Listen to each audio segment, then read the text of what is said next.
마태복음 9장을 계속 보고 있습니다만 기적의 기적을 계속 예수님께서 행하고 계시죠.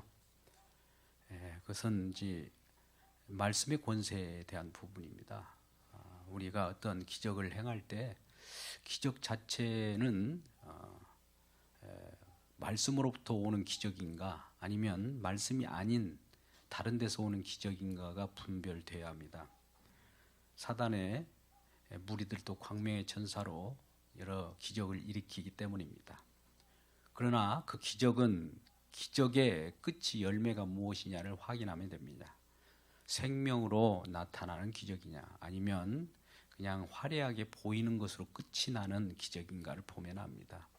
그래서 우리가 기적 하지만 기적과 반대말이 순적이라고 하죠. 우리 일상사 하나님께서도 순적이라고 하는 것은 그냥 날마다 있는 그대로 보존하시는 그 섭리를 말합니다. 근데 기적이라고 하는 것은 특별하게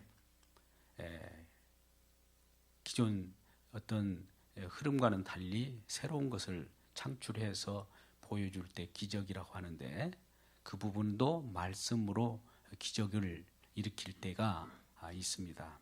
그래서 오늘도 기적 자체를 위한 말씀의 권세가 아니라 말씀의 권세가 어떻게 나타나는가는 기적으로 나타나겠지만 말씀의 권세 그 자체에 집중하시길 주의 이름으로 축복합니다.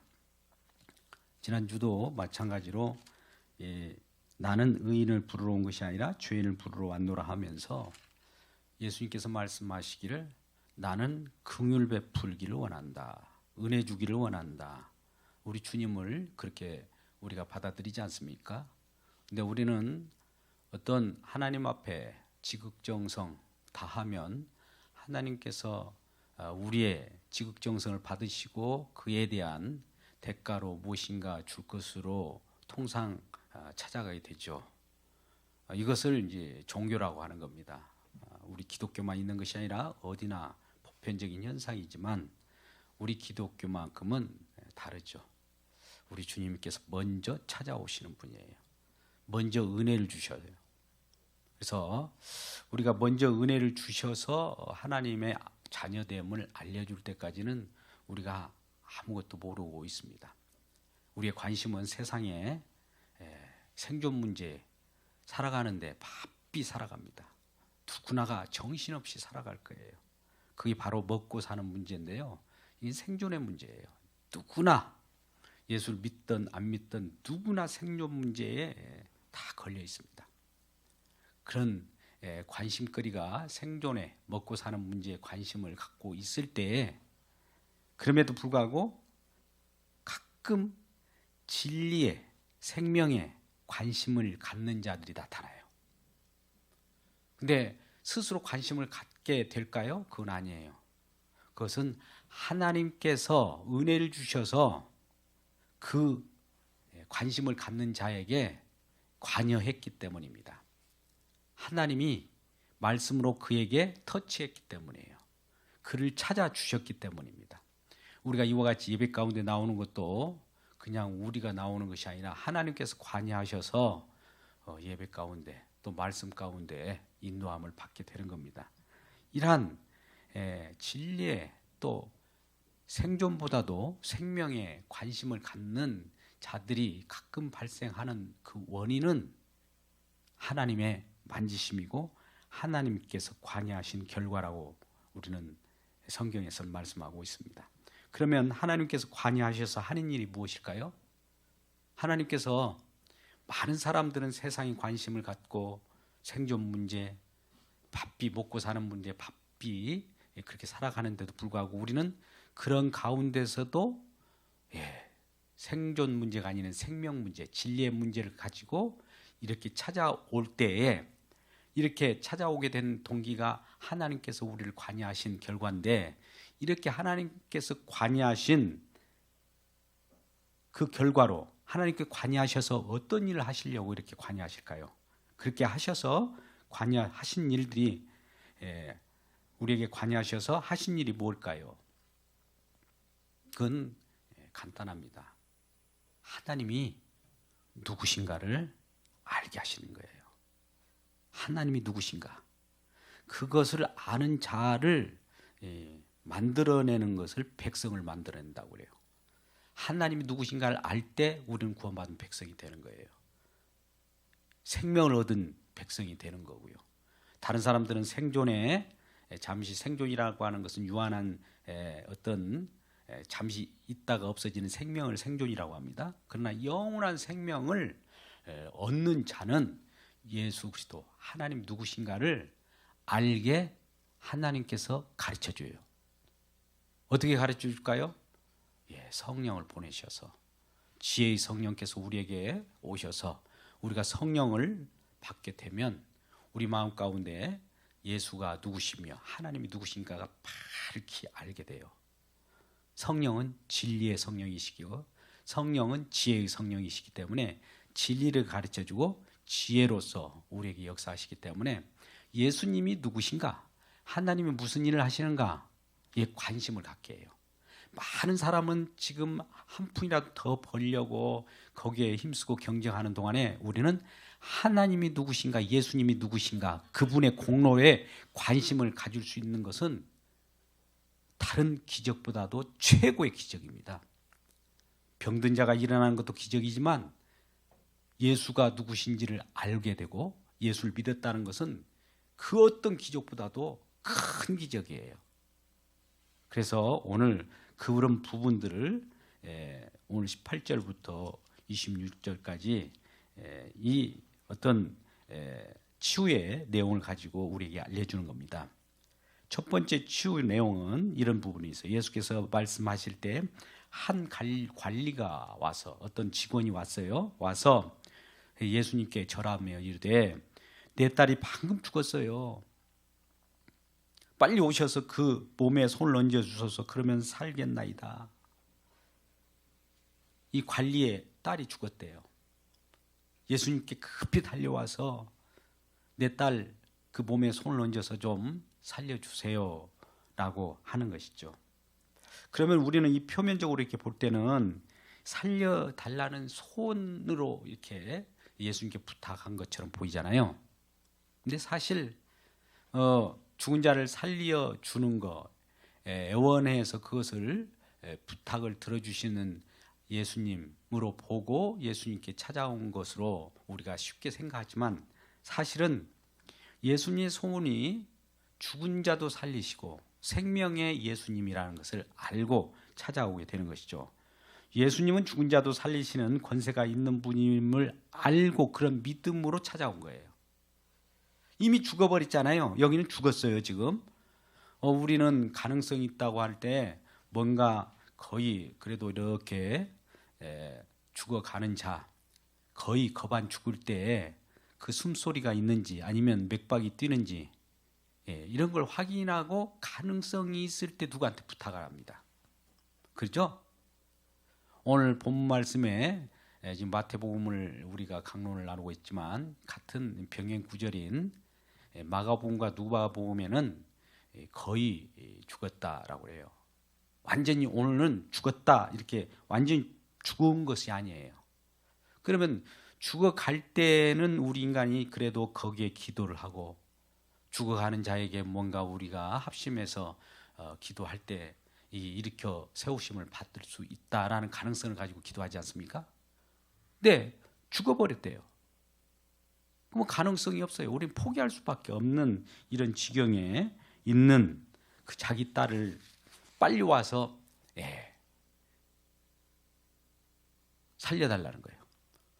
그러니까 이 관리의 입장에는 자기 딸이 살았을 때 거의 그래도 죽음을 앞두고 조금이라 일말의 가능성이 있을 때 부탁하면 좋은데 다 죽어버렸는데 어떻게 와서 이렇게 부탁할 수 있느냐 이거죠. 여러분 이런 믿음이 있습니까? 이것은 예수님이 죽은 자도 살리시는 권세의 하나님이심을 알았기 때문에 찾아온 거예요. 그래서 아까 예수님이 누구신가, 하나님이 어떤 분인가를 아는 것이 그냥 되는 것이 아니라고 했죠. 하나님께서 관여한 결과라고 했잖아요. 그죠? 많은 사람들은 생존 경쟁 속에서 뛰어들어서 이리저리 다른 데 관심을 갖지만 예수님이 누구시며 어떤 일을 하시며 그분이 누구신가에 관심을 갖는 자는 가끔 있다고 했잖아요. 저와 여러분이잖아요. 이러한 자로서 지금 관리가 있는 거예요. 이 관리는 지금 자기 딸이 죽었음에도 불구하고 예수님이 누구신가 알았어요. 죽은 자도 살리시는 생명 그 자체라는 걸 알아요. 그래서 몸에 어떻게 하라고요? 와서 얹어주소서. 생명 되신 예수님, 예수님의 권세는 생명을 탄생하는 생명의 권세가 죽은 자에게 손을 대고 죽은 자의 몸에 얹으면 살아나요. 이 믿음을 가지고 예수님을 이러한 하나님으로 아는 믿음으로 알았기에 부탁을 할 수 있는 거예요. 우리가 이런 얘기를 하면 이런 자들 있죠.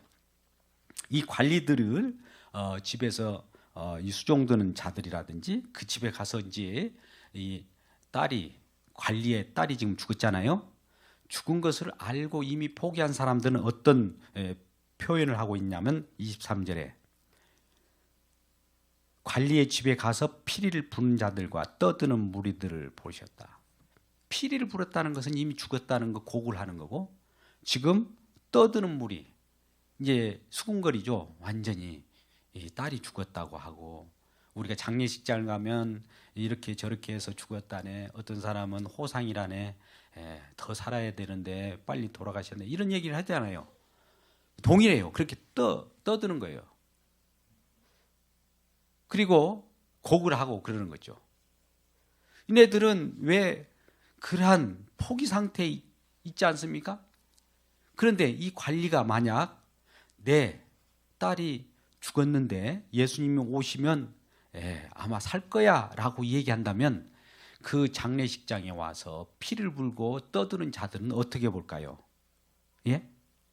어떻게 보시겠어요? 이와 같이 보겠죠. 비웃겠죠. 24절.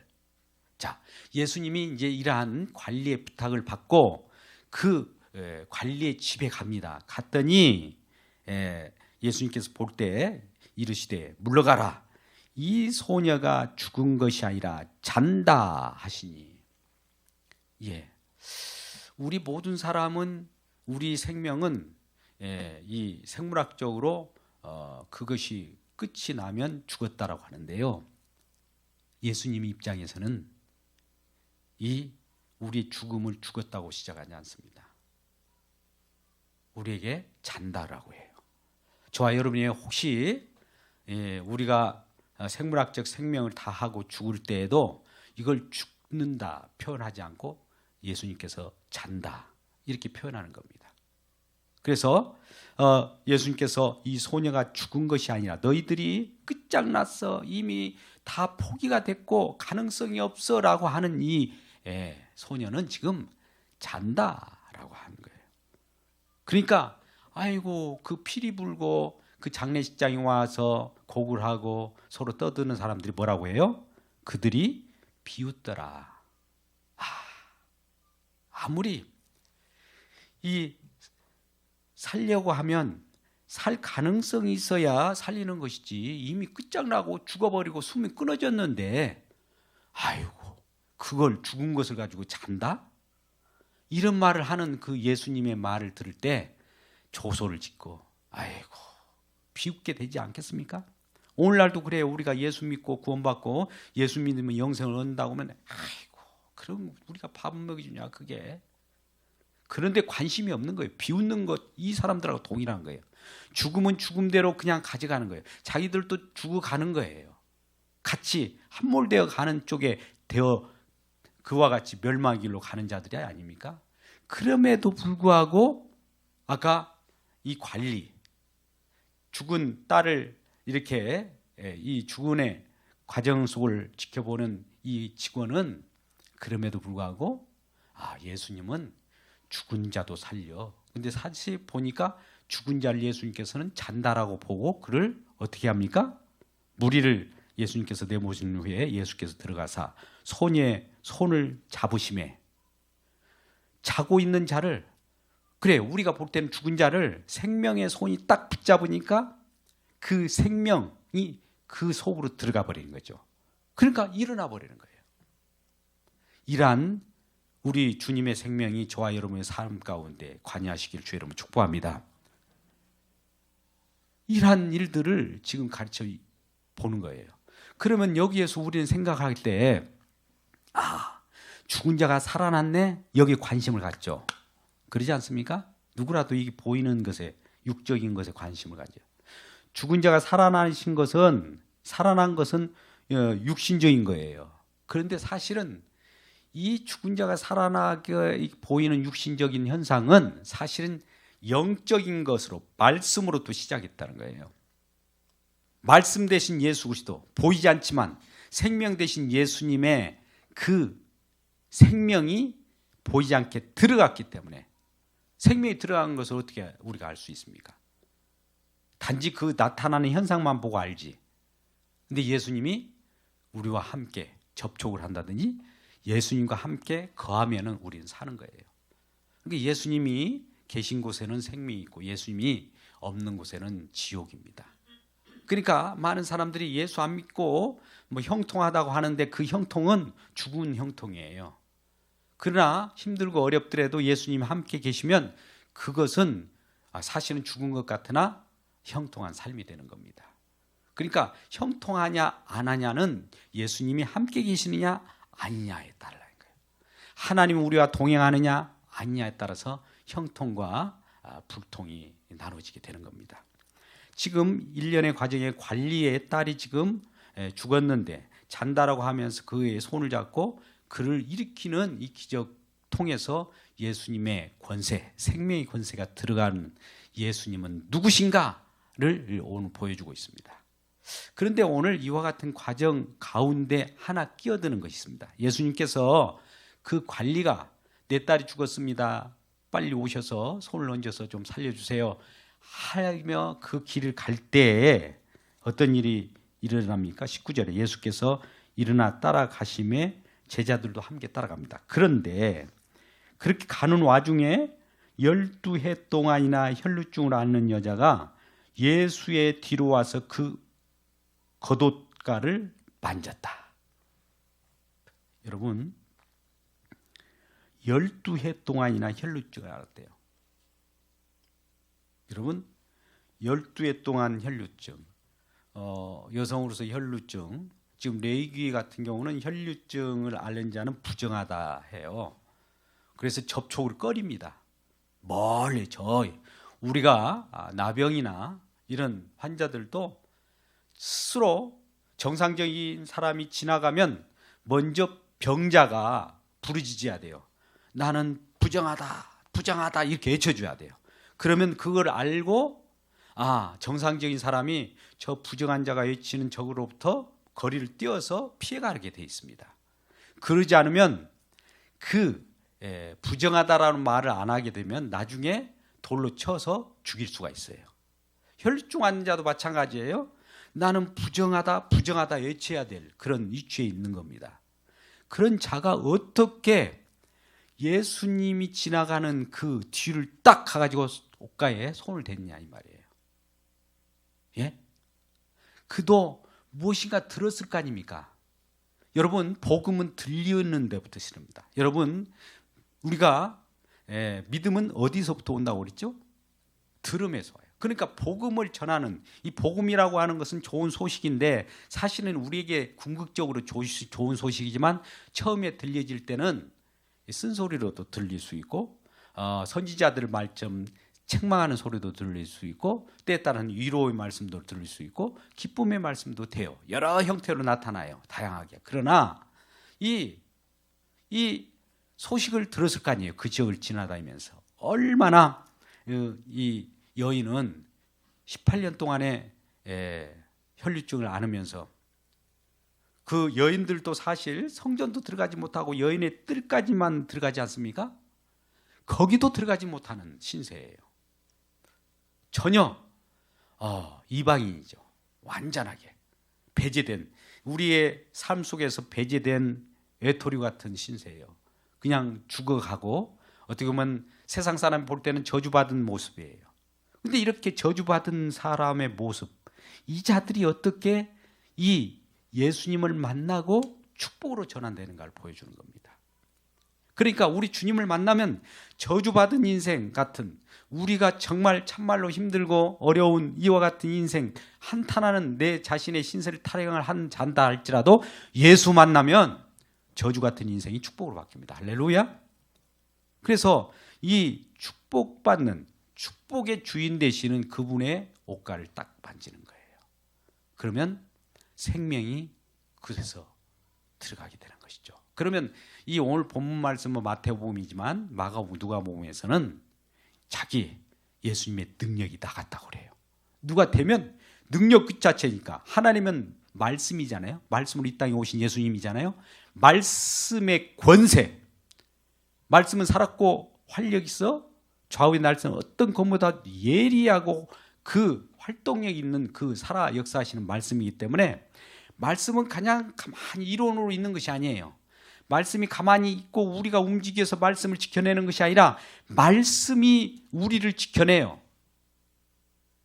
우리는 흔히 인간적인 내 스스로가 내 출발을 인본주의로 출발하면 말씀을 내가 지켜야 해요. 근데 신본주의로 출발하면 말씀이 우리를 지켜내요. 그래서 말씀 자체가 다면, 말씀 자체가 빛이 있으라 이렇게 선언하면 빛이 있어지고요. 죽은 자가 살아나라만 살아요. 그리고 소울만 돼도 거기서 능력이 나가서 말씀의 능력, 살리는 능력이, 죽은 자를 살리는 능력이 살리는 그런 일이 벌어지게 되는 것이죠. 그래서 12해 동안이나 혈루증을 앓은 여자, 참 소외되고 많은 사람들에게 왕따를 당했던 그 여자, 부정한 여자가 예수님 뒤로 와서 그 옷을 만지니 어떻게 됐다고요? 이는 제 마음에, 그 여인, 혈루증 여인의 마음에 그 겉옷만 만져도 구원을 받겠다 함이라. 그러면서 예수께서 돌이켜 그를 보며 이르시되 따라 안심하라, 내 믿음이 너를 구원하였다. 여러분, 오늘 구원을 얘기하잖아요. 네가 나았다라고 하지 않아요. 겉옷만 만져도 구원받겠다. 나는 영원한 생명을 얻는다, 나는 산다 라고 하는 거예요. 혈루증 이거 낫는 것이 문제가 아니라 구원 받으면 구원 뒤따라와서 혈루증이 낫는 것은 일도 아닌 거예요. 이 기적은. 근데 우리는 이를 겉으로 나타나는 것에 관심을 가지면 하나님 말씀보다도 우리는 나타나는 것에 관심을 갖잖아요. 이게 문제라는 거예요.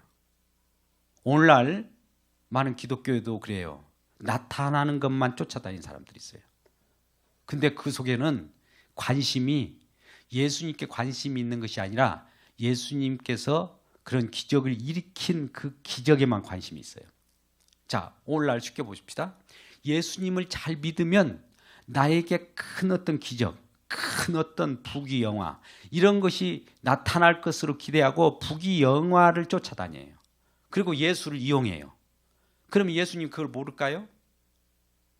또 예수께 관심을 가지면 또 기적이 나타나니까 은사에 관심을 가지고 쫓아다니는 사람이 많아요. 그래가지고 그쪽에 빠져버려요.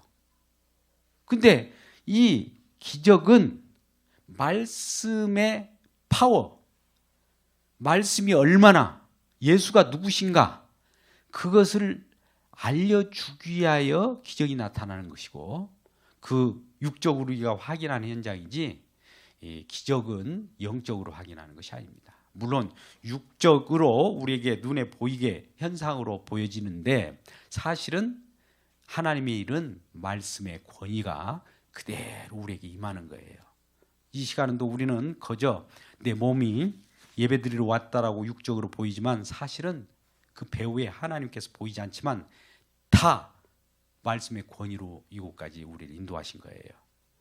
근데 이 믿음을 우리가 이렇게 선언하면 아니 내가 왔는데 이런 의심이 갈 수도 있지만 그런 마음이라도 사실은 우리 주님께서 그런 마음을 접게도 합니다. 나중에 회개하면서 내가 온 것은 물론 요청에 의해서 왔다 할지라도 나중에 그것이 우리 주님의 이끄심이 아니면 올 수 없다는 것을 알게 되는 날이 있을 거예요. 왜요? 많은 사람이 사실 여러 가지 신체 불구로 예배당에 올 수 없는 형편이 있는 사람들이 있어요. 누워서 예배를 드릴 수밖에 없고 한치 가정으로부터 벗어날 수가 없는 그런 사람들은 얼마나 오늘 혈루증을 앓는 그런 여인과 같은 신세입니까? 그런 자들도 예수만 만나기를 원하고 말씀의 권위만 이루기만 하면 좋겠다는 것이죠. 근데 우리는 얼마나 하나님의 크신 은혜가 더하여져서 이와 같이 어떤 형편에서든지 더욱더 예배 가운데 나올 수 있게 했단 말입니까? 그래서 내 믿음이 너를 구원하였다. 근데 여러분, 믿음이 아까 어디서 왔다고 했죠? 이 지금 혈루증을 앓는 이 여인이 처음부터 나을 거야, 내가 구원받을 거야, 이렇게 예수님 보자마자 그렇게 믿었습니까? 아니면 처음부터 그런 얘기를 주변에서 들어왔을까요? 처음에 뭘 들었다고 했죠? 믿음이?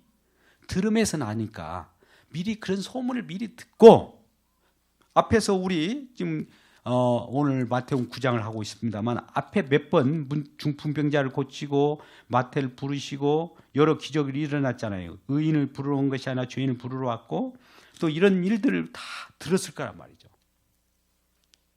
그래서 그 듣고 나서 이분은 기적을 일으키는 분이 아니라 우리를 살리는 분인가를 그 듣고 나서 그 들을 때 이 들으는 그 복음을 이렇게 듣도록 누가 또 관여하셨을까요?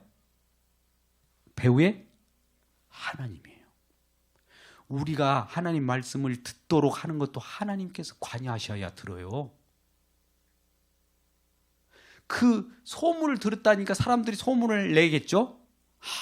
이분이 내 죄사함을 받았느니라, 이것하고 내 침상을 들고 가라, 어느 것이 쉽겠느냐라고 할 때 이 죄사함을 받았느니라 이 말씀의 권세가 더 크고 이것이 집중되어야 된다는 것을 또 가르쳐 줬단 말이죠.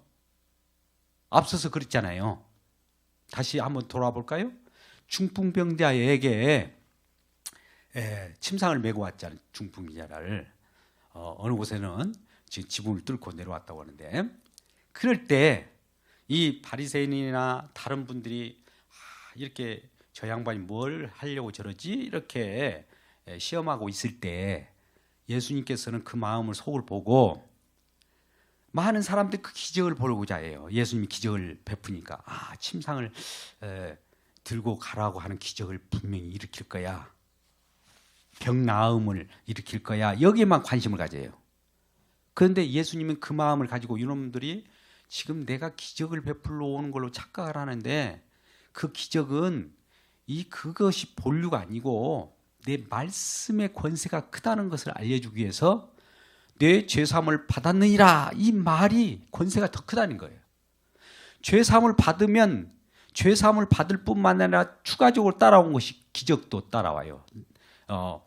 병든 것도 나을 수가 있어요. 여러분, 이 생각을 해보시자고요. 자, 누가복음 보면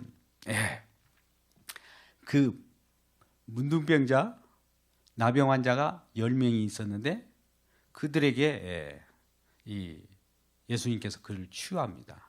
근데 9은 어디 있느냐라고 하잖아요. 한 사람만 찾아왔어요. 그들은 기적을 체험했는데 구원받은 자는 하나뿐이에요. 기적이 일어났다고 구원받은 건 아니에요. 구원을 받아야만 기적도 일어나고 보이는, 또 구원을 받아서 이 기적은 보이는 것으로 나타날 수도 있고 안 보이는 기적도 있어요. 우리가 피조 세계 속에서 보이는 것만이 우리가 피조물이 아니에요. 보이지 않는 영적 세계도 피조의 세계예요. 그래서 이 보이지 않는 세계 속에서 일어난 일을 예수님께서 강조하고 싶은 거예요. 그러니까 예수님은 어떤 분인가? 말씀에 권세가 있고 생명 그 자체이시고 죽은 자를 살리시는 그 분이라는 것을 가르쳐 주려고 하는 것이지 기적 자체를 나타내기 위해 오신 분은 아니라는 거예요. 물론 기적의 궁극적인 기적의 근원은 십자가의 표적으로부터 나타나게 수렴을 해버립니다. 그래서 오늘 내 믿음이 너를 구원하였다라는 것은 누군가가 미리 소문을 퍼쳤어요. 이 소문이 복음이에요. 근데 소문을 퍼치는 그 소문 속에는 하나님의 말씀의 권위가 들어있을까요? 없을까요? 말씀이 있어요. 자, 우리는 로마서 10장 12절 이하의 말씀 가운데 아까 말씀한 바로 믿음이 어디로 난다고요? 들음에서 났어요. 들음은 그러면 어디로부터 났을까요? 예수 그리스도의 말씀으로 말미암았느니라. 예수 그리스도의 말씀이 나타나서 들려져요. 들려져 소문이. 들려지는 이 소문 속에는 예수님의 말씀의 권위가 들어가가지고 또 이 혈루증 있는 여인에게 마음속에 담게 되는 거예요. 이 마음속에 믿음이 들어와 버리는 거예요. 그러니까 그 마음속에 믿음을 보시고 제 마음의 겉옷만 만져도 구원을 받겠다라고 하는 그런 마음이 들어와 있는 거죠. 즉 예수 그리스도의 말씀이 그 마음 가운데 이미 믿음으로 들어와 있기 때문에 이러한 혈루증이 걸려도 나을 수 있고, 이것이 문제가 아니라 혈루증이 낫는 것이 문제가, 내가 구원받는다는 거 그러잖아요. 예수 그리스도의 이름, 그 이름, 구원받을 만한 이름을 주신 일이 없는 그 이름을 예수라고 하는 것을 알게 됐다는 겁니다. 이러한 얘기로 생명의 세계에 대해서 지금 가르쳐 주고 있습니다. 여러분, 우리는 이러한 말씀을 들을 때마다 어떻게 느끼지냐면, 예수님은 당연히 생명의 예수님이시죠. 우리를 구원하신 예수님이죠. 이렇게 말씀하잖아요. 모르는 사람 없죠. 근데 여러분 잘 들어보십시오. 제가 이렇게 익숙한 말, 이 매너리즘은 빠진 거예요. 묵은 닭이 돼요. 이걸 조심하셔야 돼요. 우리 주님께서도 항상 깨어있으라는 말을 하잖아요. 이 말은 뭐냐면은 말씀이 가만히 있는 것이 아니라 말씀 운동력이 있어서 살아 역사한다는 것을 알고 있으라는 말을 깨어있으라는 말로 표현합니다. 예수님께서는. 그래서 우리가 말씀이 마음에 간직하고 깨어있을 때, 우리는 지금 말씀이 우리 가운데 있다라고 하면서 예수님이 함께 계신다라고 하는 의식 속에 살아갈 때에 우리는 생명을 보존하고 있음을 알게 되는 거예요. 단지 예수 믿으면 구원받고 예수 죽은 자도 살리시는 그거 많이 들었어, 이 익숙한 것이 무감각을 동반해요. 너무 익숙한 것은 무감각을 동반한다니까요. 내가 예수를 모시고 사는 것을 의식을 못해요. 그쪽은 옛날에 예수를 영접할 때 오래됐어. 그때나 까마득한 그 날을 생각할 때 누군가 찔러서 너 언제 예수 믿기 시작할 때, 언제부터 우리 주님이 너에게 간섭했어? 이런 걸 물어보면 더듬더듬한단 말이죠. 지금 살아 역사하셔서 지금도 관여하시고 함께 무엇인가 같이 일을 하고 이끄시는 그분을 의식하지 못한단 말이죠. 이 의식이 없을 때 우리의 관심은 어디로 가느냐면 세상으로 갑니다. 여러분 보십시오. 세상에 관심을 가고 예수님께 관심 없는, 예배에 관심 없는 자들의 특성은 이러한 무감각 때문에 그래요. 그것을 깨야 돼요. 마지막 때 깨야 돼요. 오늘 이 하나교회도 이러한 마지막 때 깨어나는 귀한 성도들이 많아지길 주의 이름으로 축복합니다. 그래서 이와 같이 한 사람, 모든 사람들은 지금 죽어서 안 돼라고 다 절망하는 이 관리의 딸, 소녀가 죽었던 이 부분을 놓고 다 안 돼 죽었어 하고 피리를 불고 곡을 하고 떠들고 있지만, 이 관리 그 소녀의 아버지만큼은 뭘 가지고 있어요? 다른 사람들은 다 세상에 관심을 갖고 죽어버린 끝장난 것에 신경을 끝장났다고 생각하지만, 이 관리만큼은, 죽은 소녀의 아버지만큼은 예수님이 누구신가를 알았단 말이에요. 근데 예수님이 누구신가를 어떻게 알았을까요? 스스로 알아냈을까요? 뭔가 복음을 들었다는 거죠. 어디서 들려오는 복음이 그와 같이 자기 속에 자기 딸이 죽었을 때도 살리는 그 예수님의 권세라는 걸 알았기 때문에 예수님 앞에 달려와서 내 딸에게 손을 몸에 얹어주기 마십시오. 그러면 그가 일어나겠나이다. 이런 믿음을 갖게 되는 거예요. 이것이 깨어있는 믿음입니다. 이러한 깨어있는 믿음으로 이 하나교회가 다시 깨어나서 정정한 하나님 몸된 교회로 여러분에게 기쁨을 또 부유한 교회로 여러분을 보유한 삶으로 이끄시는 귀한 역사가 일어나기를 주의 이름으로 축복합니다. 우리 기도합시다. 오늘 말씀을 생각하면서 우리 생명은 끝장났다고 생각하지만 하나님 예수님께서는 우리 죽음을 잔다라고 합니다. 그래서 죽음에 대해서 우리가 실망할 필요도 없고 그분이 믿었느냐 안 믿었느냐만 관찰하면 됩니다. 그것도 생전에 믿어야 합니다. 마지막 때에 이게 있습니다. 기회는 살아있을 때 기회밖에 없어요. 그러고 나서 그분이 생물학적 죽음이 다 한다 할지라도 그들은 자고 있는 거예요. 이제 생명의 부활로 탄생할 것을 예비하시고 예수님께서 생명의 부활로 이미 나타났고 그 후에 죽은 자 또 그 속에서 살아있는 자들도 그 뒤를 따라서 부활의 생명으로 나타납니다. 이러한 모두가 우리 하나 교회의 가족들 되기를 축복합니다. 이 시간도 함께하여 주셔서 이러한 은혜 가운데 역사하여 주옵소서. 예수님의 이름으로 기도드리옵나이다. 아멘. 찬송가 341장을 찬송하겠습니다.